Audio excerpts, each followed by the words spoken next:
વિભાગના અધિક મુખ્ય સચિવ શ્રી રાજકુમારજી, રાજ્યના પોલીસ વડા શ્રી આશીષ ભાટિયાજી, રાજ્યના પોલીસ વિભાગના તાલીમ વડા શ્રી વિકાસ સહાય, અમદાવાદ શહેરના પોલીસ કમિશનર શ્રી સંજય શ્રીવાસ્તવજી, નાયબ પોલીસ મહાનિર્દેશક તથા પોલીસ અકાદમી કરાઈના principal Shri N Chaudharyji, police અધિક્ષક તથા પોલીસ અકાદમી કરાઈના વાઇસ પ્રિન્સિપાલ શ્રી હરેશ દુધાત, સૌ પોલીસ વિભાગના ઉચ્ચ અધિકારીશ્રીઓ, નવનિયુક્ત તાલીમાર્થીઓના પરિવારના સલામતીની સ્થિતિ જાળવવાની જવાબદારી જેમના શિરે છે એ પોલીસ બેડા માટે આજે ગૌરવવંતો દિવસ છે. આજે આ કરાઈ પોલીસ એકેડેમીમાંથી તાલીમ પૂર્ણ કરી 105 પોલીસ અધિકારીઓ ગુજરાતની પ્રજાની, જનતાની, જનાર્દનની છે. એમાં પણ સીધી ભરતીથી પોલીસ ઇન્સ્પેક્ટરની તો આ સૌથી પહેલી બેચ છે. તે સૌને ખૂબ ખૂબ અભિનંદન. વિભાગની ફરજ પરિસ્થિતિની હારમાળામાં એક આખી જેને કહેવાય કે આખી હારમાળા 105 નવ લોહિયા યુવાનોની પરોવાઈ રહી છે. સમગ્ર રાષ્ટ્રમાં ગુજરાતનું પોલીસ દળ સૌથી યુવા છે અને આ 105 નવ લોહિયા યુવકો યુવતીઓ ગુજરાતના પોલીસ બેડા માટે ફોર્સ મલ્ટીપ્લાયર બની કાર્ય કરશે એવો મને દ્રઢ વિશ્વાસ છે. નારી શક્તિ આપણા ગુજરાતની રક્ષા શક્તિને વધુ સક્ષમ બનાવશે. 36 દીકરીઓ હવે અફસર બની બિટિયા બની છે. તેમના માતા પિતા અને પરિવારને પણ અભિનંદન આપું છું. ગુજરાત રાજ્ય કદાચ પહેલું રાજ્ય છે જેણે પોલીસ સહિતની તમામ ભરતીઓમાં 33% મહિલા આરક્ષણ આપ્યું છે. આપણે નારી શક્તિને દરેક ક્ષેત્રે પોતાનું કૌવત પુરવાર કરવાની તક આપી છે. આજે તાલીમ પૂર્ણ કરનાર યુવાનો ઉચ્ચ શિક્ષિત છે. ઇજનેર, ગ્રેજ્યુએટ, પોસ્ટ ગ્રેજ્યુએટ સહિતની ઉચ્ચ ડિગ્રી ધરાવતા યુવાનોની ભેટ ગુજરાતના પોલીસ વિભાગને મળી રહી છે. ટેકનોસેવી યુવા ધન હવે પોલીસ દળમાં જોડાતું થયું છે.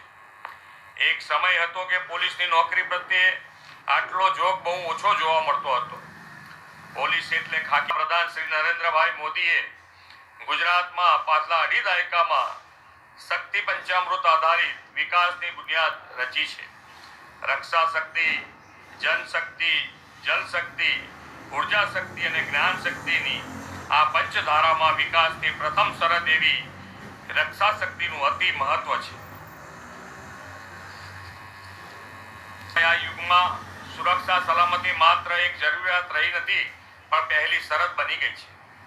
સર્વાંગી વિકાસના પાયામાં બાકીના જે 4 સ્તંભ છે તેની રક્ષા, સુરક્ષા, સલામતીનું દાયિત્વ રક્ષા શક્તિના શિરે છે. દાયકાઓ સુધી દંગા, તોફાન અને કર્ફ્યુની ઓળખ બની ગયેલા ગુજરાતમાં શ્રી નરેન્દ્રભાઈના નેતૃત્વ અને દિશા દર્શનમાં આમૂલચૂલ પરિવર્તન આવ્યું અને ગુજરાત શાંત, સુરક્ષિત, સલામત અને વિકસિત રાજ્ય તરીકે મોડેલ સ્ટેટ બની ગયું છે. ગુજરાતમાં પોલીસ દળ પણ હવે બીટ પોલીસિંગ એટલે કે પરંપરાગત ઢાંચામાંથી બહાર આવી સ્માર્ટ અને સમયાનુકૂળ ટેકનોલોજીથી સજ્જ બન્યું છે. ડિજિટલ મીડિયાનો જેટલો દુરુપયોગ થાય છે તેટલો જ સદુપયોગ પણ ગુનાહિત માનસિકતા ધરાવતા ગુનેગારો માટે પકડવા માટે ખૂબ જરૂરી છે. સાયબર ક્રાઇમ હવે ગ્લોબલ પ્રોબ્લેમ બની ગયો છે. તમે સૌ આધુનિક ટેકનોલોજીના જાણકાર છો, જ્ઞાનસભર યુવા છો. તમે જ્યારે સમાજ રક્ષા પ્રત્યે કાર્યરત થઈ રહ્યા છો ત્યારે તમારા શિરે સવિશેષ જવાબદારી છે. પહેલી ક્રાઇમ પેટર્નને જાણવા સમજવા માટે ડિજિટલ ટેકનોલોજીનો ઉપયોગી સાધન છે. રાજ્યના પોલીસ બેડાને પણ આધુનિક અને વધુ ટેકનોલોજી સભર બનાવવાની દિશામાં રાજ્ય સરકારે પણ વિશેષ ધ્યાન કેન્દ્રિત કર્યું છે. ગતિને અણનમ રાખવા માટે રક્ષા શક્તિના બાવડાને શક્ય તેટલા વધુ મજબૂત બનાવવા એ સરકારની ફરજ છે. નવા પડકારોને પહોંચી વળવા નવા પ્રકલ્પોથી આપણે નાગરિકોની સુરક્ષામાં કોઈ જ બાંધછોડ થવા દીધી નથી.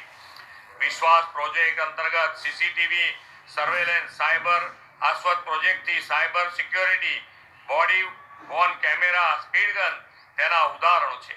કોઈ વિકાસ કરે ત્યારે તેની સામે અમુક વિઘ્નો પણ આવતા હોય છે. અરાજકતા, અશાંતિ સર્જવાનો હેતુ ધરાવતા અસામાજિક તત્વો હંમેશા તાકમાં રહેતા હોય છે.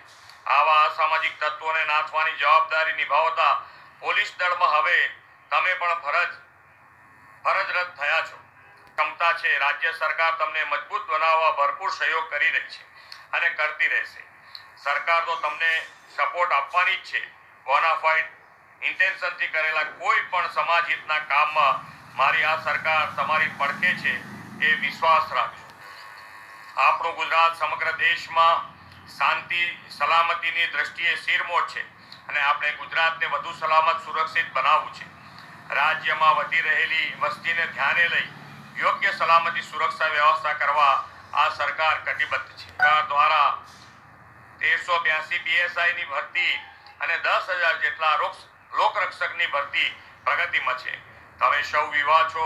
કારકિર્દી કરતાના પ્રથમ પગથિયે તમે ડગ માંડો છો. મને ખાતરી છે કે તમે બધા જ નવયુવા અફસરોએ રાષ્ટ્ર રાજ્યની રક્ષા સુરક્ષા માટે આ ક્ષેત્ર પસંદ કર્યું છે.